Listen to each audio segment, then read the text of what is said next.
Hello and welcome to ResearchPod. I'm Will Mountford, and today we're going to be talking about issues that some listeners may find upsetting, so discretion is advised. An estimated 1 in 3 women worldwide has experienced some form of intimate partner violence, though it affects people of all ages, genders, and backgrounds. Unfortunately, during the course of the pandemic and its ensuing lockdowns, rates of intimate partner violence have increased, with victims facing fewer options to leave or spend time elsewhere.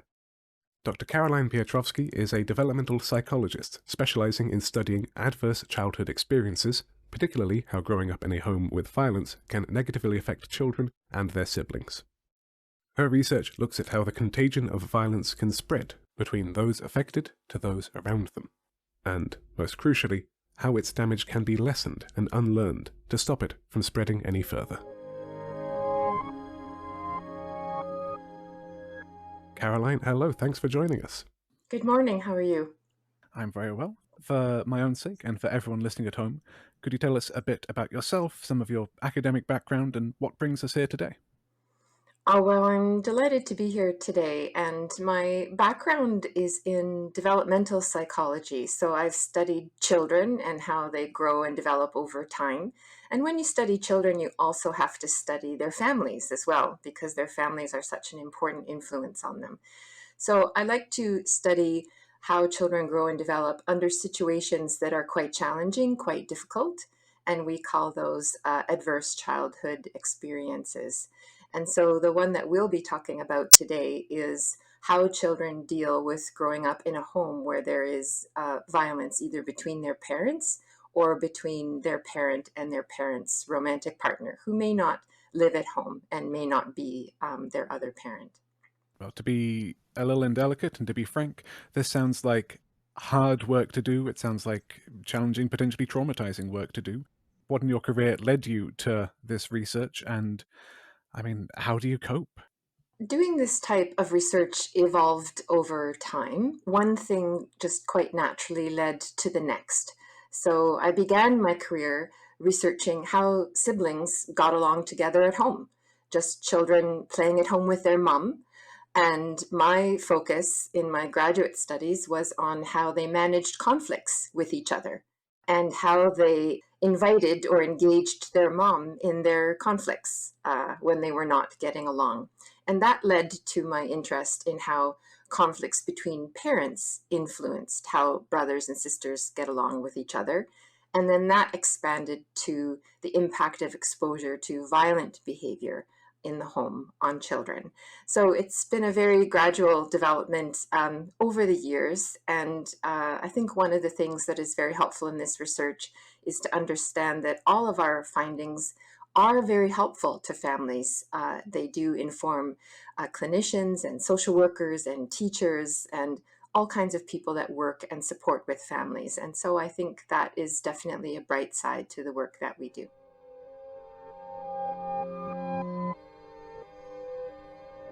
To pick apart some of the definitions before we get into the specifics of your research, you mentioned there that there was the violence between children's parents and the parent and a spouse or romantic partner.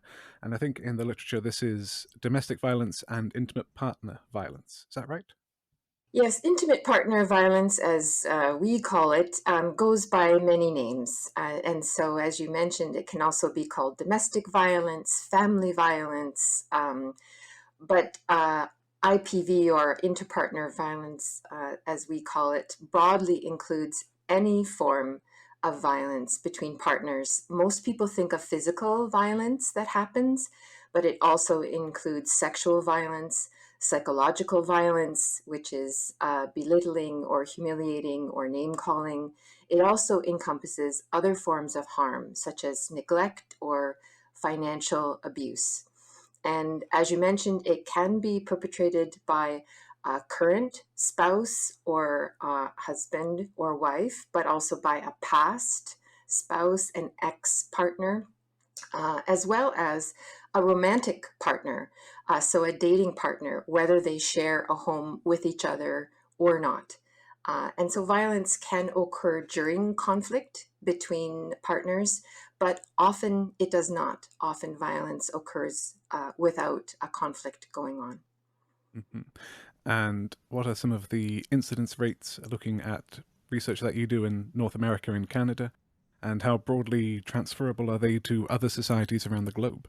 Well, it occurs disturbingly often, unfortunately. So, the World Health Organization estimates that 1 in 3 women worldwide has experienced violence of some form with an intimate partner. And in Canada, over 40% of women and girls aged 15 and older report experiencing some form of intimate partner violence. And we are including dating relationships during the teenage years there. The numbers are similar in the United States. They're similar in other countries as well. And very unfortunately, the rates increased during the pandemic. And this was seen in many countries around the world, not just in North America, because unfortunately, people were required to spend more time at home together with fewer options to leave or spend time elsewhere and in a violent home that had very negative repercussions. And in some of the research that we're looking at today, I understand that it's all pulling from the one data set that's been going on for several years, as I understand it. Could you tell us more about that and some of the other research that you've done from this data set? Sure. The papers that I'm talking about today and the results are all based on a data set that I collected here in Winnipeg, which is in a province called Manitoba in Canada. And it included a group of families with a history of intimate partner violence, but also a matching group of families that did not report this history. And we wanted a diverse group of families, so we recruited as broadly as we could. They are primarily a group of single parent, low income families with school aged children from a variety of ethnic backgrounds. And what was wonderfully unique about our study was that we included observation, which many studies don't do. They simply ask moms and children questions and interview them, which is fair enough. But in our study, the children spent some time together in a room by themselves without their mom or another adult present. And we recorded what they did with each other, the activities that they chose to do, what they didn't do with each other, and then we coded how they treated each other. And so this data set has been very valuable because we're not just talking about what mothers and children think and feel, we're also able to talk about what they did. The observation that you were doing, they seemed quite time bound. Does that reflect necessarily the timeline of incidents where that stress might be something that doesn't manifest for, months, if not years? If you're observing these people for a couple of hours, for a couple of days, over a couple of months, do you get to see the whole of how that trauma is managed and expressed and dealt with? Well, as researchers, we always do our best. And the reason we always say more research is needed, which is one of our favorite things to say, is that no research study is perfect.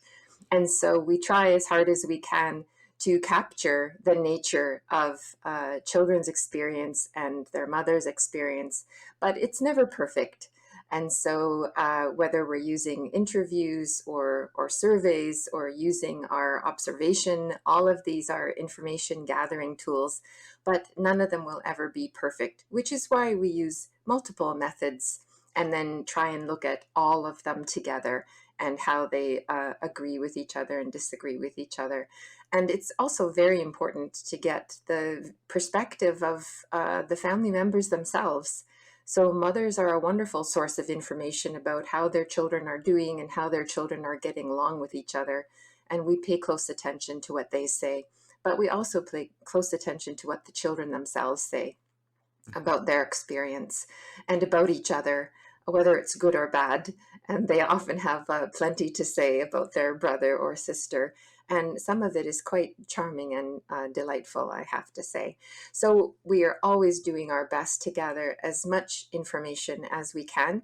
And it's also important for different research studies to agree with each other, which is why it's a very good idea for other researchers to do this same kind of work that I'm doing and to do it in other parts of the world and with other families from other backgrounds, so that we can find if there is an element of universal shared human experience here, so that we can all use the same tools for helping and healing whenever that's needed. Mhm. Now, something that stood out to me in your research is the notion that violence is contagious, that it spreads from person to person, that there is, to draw a pandemic allegory, exposure, and then that you are a carrier, that you bear these behaviors, that you carry these attitudes forwards. Could you maybe give us an overview of how violence can spread from partner to child to sibling, and then maybe further out from there? Well, it certainly is the case that children are influenced by what happens between their parents, for good or for bad. And if children actually see or witness violent behavior, they may well imitate it in their relationships with their friends or peers at school, or also with their brothers and sisters at home. But violence is a learned behavior. And because you learn it, you can also unlearn it. You can learn other behaviors to replace it as well. And that's the value of this kind of research, is that if children do learn to imitate violent behavior that they have seen, it doesn't mean that they're doomed to repeat it in their other relationships. They certainly can learn other ways and means of handling their feelings, of handling disagreements with others. But I did want to point out that the word we use here is exposure to violence rather than witnessing, because children are impacted by the violence between their parents or between their parent and a romantic partner, even if they're not in the same room when the violence occurs, even if they are asleep at the time, or even if they're not at home at all. And that's because children are indirectly affected by the violence that their parent experiences through lots of different ways and means, such as the parent is now, of course, increasingly stressed by the violence they have experienced. They may be feeling depressed. They may be feeling anxious. They may be feeling afraid, all for very good reasons. They may have suffered a physical injury or have other illnesses or problems with their health because of the violence. So there's lots of ways that children can be indirectly affected by the violence, even if they never actually see what happens to their mom or between their mom and dad. When regarding the spread of behavior from those exposed to it kind of down the line, that there might have been treatment differences between mothers, fathers, and other caregivers leading into the children relationship that they then have with their sibling. No, that's very true. And there are many programs targeting fathers. And those are very, very important programs because even though children have experienced violence between their parents in the home or between their mother and her partner in the home, their relationship with their father is important and continues to be important. And so having men who are interested in being better fathers, in improving their relationships with their children, just like we have mothers who are interested in being better mothers and improving their relationships with their children, is incredibly important. Unfortunately, there aren't as many interventions or programs for men as there are for women, and that is something that does need to change, especially for men who are working very hard to do the best they can in their fathering and are looking for help and assistance to help them do that. The sibling element of your work and that we're looking at, especially here today, could you drill into some of the detail around that and how the sibling relationship is affected by that exposure, how that learned behavior is either transferred or resolved? Well, of course, children always have a challenging time getting along with their siblings in any family. We all know that the sibling relationship is notoriously ambivalent. They're best friends one moment and worst enemies the next, and often swing back and forth between the two at a moment's notice, which is often quite puzzling and surprising to parents. But in a violent home, children are exposed to this more extreme form of stress. Sometimes it only happens once or twice, but sometimes it can happen chronically over a long period of time in a child's life, over weeks or months or years, unfortunately. So there are several patterns of response to highly stressful situations that have been documented for children. Some will sound familiar, such as the fight or flight or freeze response. But also, there is what's called the tend and befriend response, or adaptation, or submission, or avoidance. And depending upon the child, all of these are responses to an overwhelmingly stressful situation or to what's called toxic stress. And it's important to remember that children do not consciously choose how to respond. Their reaction is molded by their personality, their past history, their genetic inheritance, by lots of factors. And so some children are very quiet, keep to themselves, and other children are very aggressive and act out at school and are very noticeable. And all of these different patterns of behavior are reactions to the child's stress level. And so we have to keep in mind as well that many children have what are called subclinical symptoms. So they are experiencing concerns or issues that do not meet the threshold or do not qualify for a clinical mental health diagnosis, but they are certainly experiencing difficulties serious enough to affect their daily functioning at home and at school and the quality of their relationships. And so, even though children might be quiet and keeping to themselves and not causing a problem at home or at school, that doesn't mean that they're doing okay. They still might need some attention and some assistance. Is there any matching, I suppose, between the internal response and the external manifestation of it? Or do they vary if someone is, becoming withdrawn, if someone is having like you said, those fight, flight, fawn, tend, befriend responses, do they always match up with an internal experience of stress versus an external manifestation, or are there different ways that those can combine and manifest? Oh, there are many different ways.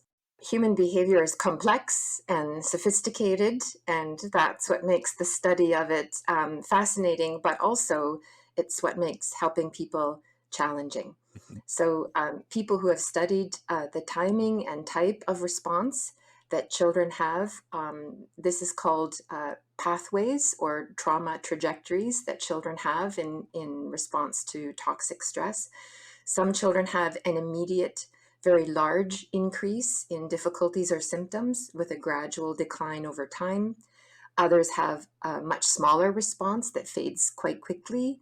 Still, others have a very sizable increase in problems or difficulties that stays relatively high over time. And research is still working on figuring out why children have these differing patterns of response over time and how best to help those who have symptoms that stay stubbornly high. And of course, brothers and sisters in the same family are affected very differently by their exposure to intimate partner violence. They are different people and they have different responses. Yes, I think in your research this was different models of warmth, hostility, and disengagement. Am I along the right kind of lines there?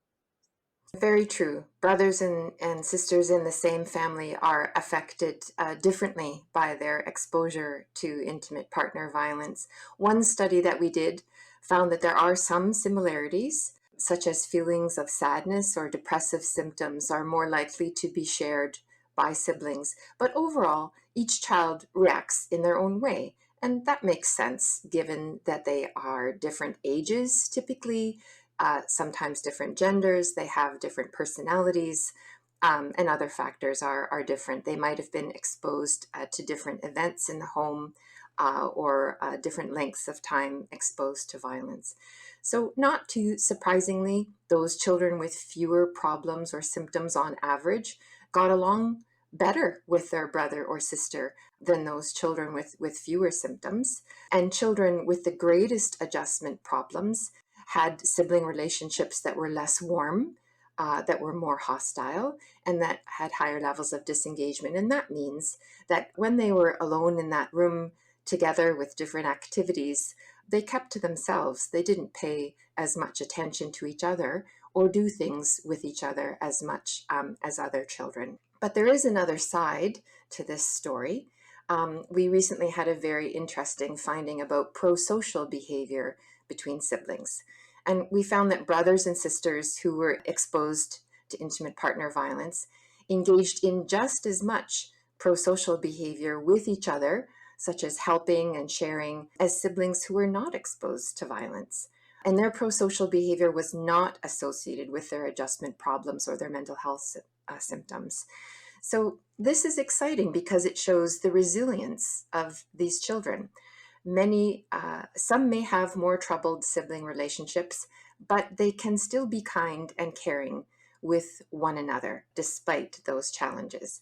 And these pro-social behaviors can be encouraged and supported by parents, by teachers, by other adults. And other researchers have even suggested that children who engage in more pro-social behavior may have fewer mental health problems over time. So that literally helping others helps you. So this is a promising avenue for future research and for interventions with children who've been exposed to intimate partner violence. Yes, I suppose the hope, the goal that I'd like to come away from this conversation with knowing is that there is a way for healing to occur, that any trauma, any damage is not necessarily lasting, that it can be recovered from. Is that something that your work identifies? Is that something that you do see other avenues forward with? That is definitely true. Healing and recovery are both entirely possible. And I'm currently doing a project that addresses exactly that, healing in families who have experienced intimate partner violence. So we are getting ready to pilot or do our very first trial of an intervention program starting in the new year in January that helps mothers and their children recover from trauma and rebuild their relationships with each other. And this program has been used successfully in the United States and elsewhere in the world before, but this is the first time that we are implementing it in Canada. And we are very excited and hopeful that we will see similar success. And in the past, it has shown that these adjustment difficulties that children demonstrate decline significantly after this type of program. The mother's mental health is also significantly improved, and their relationships, both with each other as siblings, but also with their mother, also improve. So we're very optimistic and very hopeful that we will see these same results here as well. Is that something that, if there are any families in Manitoba who want to get involved, or maybe in kind of the wider area, they could get involved with? Where would they find out more information and maybe sign up? We're starting the intervention program in another location, actually, which is good because we have multiple sites that will be participating in this study. So the very first families who participate are living in Calgary, Alberta. And once we have piloted it there and tested it out and make sure it's working properly, we will also be doing the study in Winnipeg, Manitoba as well. But for anyone who's interested in just finding out more, and perhaps understanding their past history better, or the experience of their friends or their family or their loved ones who may have experienced intimate partner violence.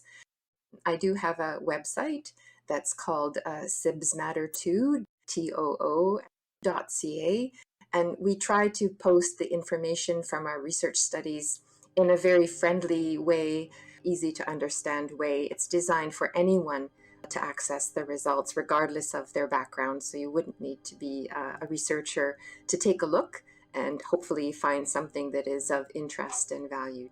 Dr. Piotrowski, thank you so much for your time today. Thank you.